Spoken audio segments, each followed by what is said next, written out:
Quin dia avui! Els camps ja són tots verds. I ella m'ha aparegut com novament al vell atzer del dia un sol moment. Sos ulls com flors a sobre meu oberts. El cel era serè i el jorn brillant. El vent d'hivern tornava a ventejol. Jo me n'he anat pel jorn enlluernat a meditar els ulls al pa del sol. Tot ella és una flor molt delicada, una flor amb ulls de flor i ànima en ells. La seua veu confon en nit callada. Jo us parlo d'ella com d'un vol d'ocells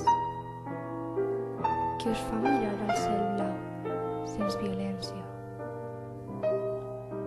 i us posa al front uns pensaments molt vells. Jo d'ella no en vull més que la presència. Ràpidament al vell atzer del dia. Cada colp del seu pas a vora meu me n'enduc la fragància i l'harmonia. Amb la dolça i tranquil·la criatura me plau pensar-hi quan el sol ja és post i guaito encara la transparència pura que resta llargament en la muntanya. Vella amb fredor, obstinant-se enfront la nit, perquè tota ella és el ponent dolcíssim d'un xor puríssim que vol ser infinit. Avui he vist que en sos costats de verge porta un infant amb forta melangia,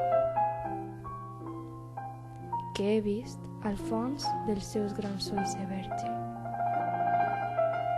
He anat a meditar-la en l'harmonia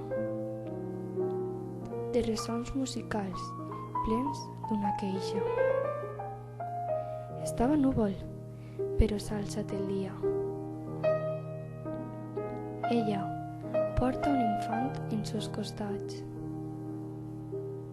i els seus ulls n'estan com enlluernats. Els ressons musicals plens d'una queixa diuen l'infant que en sos costats s'agita. La gran dolçor del cel és la mateixa dels seus ulls, feta, immensa e infinita. Tot l'estiu l'he enyorada dintre el cor. I ara l'han vist els ulls que resplendia amb el vell infant ja al braç i fort. L'he vist a molt de lluny, a ple migdia. Ella alçava l'infant davant del sol i el besava en la llum que es revestia.